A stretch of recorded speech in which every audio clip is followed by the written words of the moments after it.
R Gopan ചേരുകയാണ്. Shri M R Gopan, ഈ തിരുവനന്തപുരം കോർപ്പറേഷനിൽ ഇടത്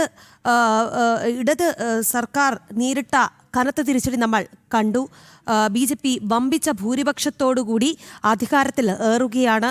ഇതിനിടയിലാണ് ഇടത് സർക്കാർ ഈ കോർപ്പറേഷൻ ഭരണത്തിൽ ഏറ്റുവാങ്ങിയ തോൽവിയിൽ വിരളി പിടിച്ച് കാട്ടിക്കൂട്ടലുകൾ നമ്മൾ വാർത്തയാക്കേണ്ടി വരുന്നത്. എന്തായാലും ഇത്തരം നീക്കങ്ങളെ അത് എങ്ങനെയാണ് നോക്കിക്കാണുന്നത്? ഈ കോർപ്പറേഷനിൽ നിന്ന് 200 കോടി രൂപ അടിയന്തരമായി ട്രഷറിയിലേക്ക് മാറ്റാനുള്ള ഈ സർക്കാർ ഉത്തരവ് വരുമ്പോൾ അത് എങ്ങനെയാണ് അംഗീകരിക്കുക? പറയൂ ശ്രീ എം ആർ ഗോപൻ. തീർച്ചയായിട്ടും ഇത് തിരുവനന്തപുരം നഗരത്തിലെ ജനങ്ങൾ അടച്ചിട്ടുള്ള നികുതി പണമാണ് തനത് ഫണ്ട് എന്ന് പറയുന്നത്. ആ തനത് ഫണ്ടിനെ ഇവിടുത്തെ ജനങ്ങളുടെ അത്യാവശ്യ ഘട്ടത്തിൽ ഉപയോഗിക്കേണ്ടതായിട്ടുള്ള ഫണ്ട് ഇവിടെ മുങ്ങി നിൽക്കുന്ന ഒരു ഗവൺമെന്റ് ട്രഷറിയിലേക്ക് പണമില്ലാത്തത് കൊണ്ട് നഗരസഭയുടെ ജനങ്ങളുടെ നികുതി പണം അതിലേക്ക് വകമാറ്റുക എന്ന് പറയുന്ന ഉത്തരവ് തന്നെ അശാസ്ത്രീയമാണ്.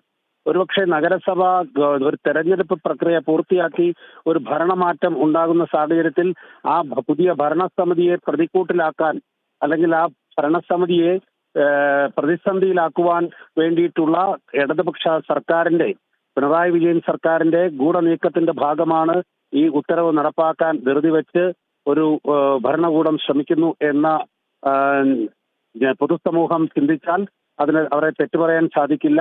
ഇത് പ്രതിസന്ധിയിലാക്കുകയും ഭരണത്തെ പ്രതിസന്ധിയിലാക്കുവാൻ ബോധപൂർവം 200 കോടി രൂപ വകമാറ്റുവാൻ ഇവിടുന്ന് ട്രഷറിയിലേക്ക് അടയ്ക്കുവാൻ സർക്കാരിന്റെ ഉത്തരവ് ഒരു കാരണവശാലും നടപ്പിലാക്കാൻ അനുവദിക്കില്ല.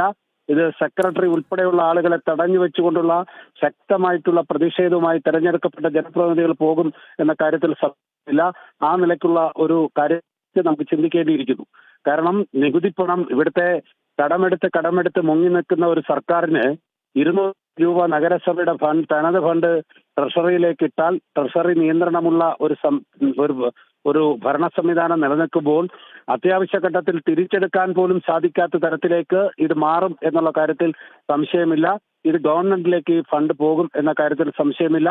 ജനങ്ങളുടെ നികുതി പണം ഒരു കാരണവശാലും സർക്കാരിലേക്ക് അടയ്ക്കേണ്ടതായിട്ടുള്ള നിയമസാധ്യത ഇല്ലാത്തൊരു കാര്യമാണ്.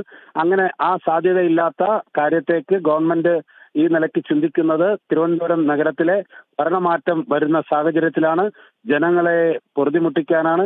ജനങ്ങളുടെ പ്രാഥമിക കാര്യങ്ങൾക്ക് വേണ്ടി വിനിയോഗിക്കപ്പെടേണ്ടതായിട്ടുള്ള ഈ ഫണ്ട് തടസ്സപ്പെടുത്തുന്നതിലേക്ക് വേണ്ടിയിട്ടാണ്. ഇത് ഒരു കാരണവശാലും അനുവദിക്കാൻ സാധ്യമല്ല. ഇത് ഉത്തരവ് നടപ്പിലാക്കിയാൽ ശക്തമായിട്ടുള്ള പ്രതിഷേധവുമായി തെരഞ്ഞെടുക്കപ്പെട്ട ജനപ്രതിനിധി എന്ന നിലയ്ക്ക് ഞങ്ങൾ എല്ലാവരും മുന്നിലുണ്ടാകും എന്ന് സൂചിപ്പിക്കുകയാണ്. തീർച്ചയായും ശ്രീ എം ആർ ഗോപൻ, നമുക്കറിയാം, നമ്മൾ ചർച്ച ചെയ്തിട്ടുണ്ട്, പലപ്പോഴായി പറഞ്ഞിട്ടുള്ള കാര്യമാണ്. മേയർ ആര്യ രാജേന്ദ്രന്റെ കീഴിലുള്ള ഭരണസമിതി ഈ അഴിമതിയുടെ ഒരു കൂത്തരങ്ങ് തീർക്കുകയായിരുന്നു നഗരസഭയിലെ. അപ്പോൾ ഈ ഒരു ഭരണസമിതി അവിടെ നിന്ന് പോകുന്നു. അതുകൊണ്ട് തന്നെ പുതിയൊരു ഭരണസമിതി വരുമ്പോൾ തീർച്ചയായും എല്ലാം തന്നെ ഒന്നാമത് അല്ലെങ്കിൽ ഒന്നേന്ന് തുടങ്ങേണ്ട ഒരു സ്ഥിതിയൊക്കെ ഉണ്ട്. ഇതിനിടയിലാണ് ഇത്തരത്തിലുള്ള ഒരു കടുംവെട്ടിനൊക്കെ സർക്കാർ ശ്രമിക്കുന്നത്. എങ്ങനെയും പുതിയ ഭരണസമിതിയെ പ്രതിസന്ധിയിലാക്കുക, അതിന് പിന്നിൽ ഒരു ഗൂഢലക്ഷ്യം കൂടിയില്ല. ആ ഒരു ഗൂഢലക്ഷ്യം തന്നെയല്ലേ BJP തിരിച്ചറിയുന്നത്? ആ ഗൂഢനീക്കം തന്നെയാണ്. അതായത് ജനം ചാനൽ വാർത്ത കൊടുത്ത മാതിരി പണി തുടങ്ങി എന്ന് തന്നെയാണ് നമുക്ക് ആലോചിച്ചെടുക്കേണ്ടതായിട്ടുള്ളത്. ആ പണി തുടങ്ങിയതിന്റെ ഭാഗമായിട്ടാണ് 200 കോടി രൂപ നഗരസഭയിൽ നിന്ന് പോകുന്ന സമയത്ത് ഞാൻ നേരത്തെ സൂചിപ്പിച്ചതുപോലുള്ള പ്രതിസന്ധികൾ ഉണ്ടാക്കുക എന്ന ലക്ഷ്യമാണ്. അതോടൊപ്പം തന്നെ ഈ ഉത്തരവ് ഇറങ്ങിയത് സെക്രട്ടറി സൂചിപ്പിക്കുന്ന ഉത്തരവിൽ പറയപ്പെടുന്നതും 18/11/2025 ആ 2025 ഉത്തരവ് എന്തുകൊണ്ട് കഴിഞ്ഞ ഭരണസമിതി നടപ്പിലാക്കാൻ സാധിക്കാത്തത് അല്ലെങ്കിൽ ഭരണസമിതി കൊടുക്കാത്തത്? അപ്പൊ ഗവൺമെന്റ് മുങ്ങി നിൽക്കുന്ന കടമെടുത്ത് നിൽക്കുന്ന ഒരു ഭരണകൂടത്തിലേക്ക് കൊടുക്കാൻ സാധിക്കില്ല എന്ന് കഴിഞ്ഞ ഭരണകൂടത്തിനും ഒരുപക്ഷെ അറിയാമായിരിക്കാം. അതുകൊണ്ടാണ് കൊടുക്കാത്തത്. അതുകൊണ്ട് ഇപ്പോൾ ഈ ഭരണ സംവിധാനത്തിൽ ഏറ്റവും വലിയ പ്രതിസന്ധി ഉണ്ടാക്കാൻ ഗവൺമെന്റ് ബോധപൂർവം ശ്രമിക്കുന്നതാണ്. ഈ ഉത്തരവ് നടപ്പാക്കാൻ ശ്രമിച്ചാൽ ഇത് നിയമപരമായും രാഷ്ട്രീയമായും ഞങ്ങൾ ഇതിനെ നേരിടും. തീർച്ചയായും ശ്രീ എം ആർ ഗോപൻ, വളരെയധികം നന്ദി ഈ അവസരത്തിൽ ഞങ്ങളോട് പ്രതികരിച്ചതിന്.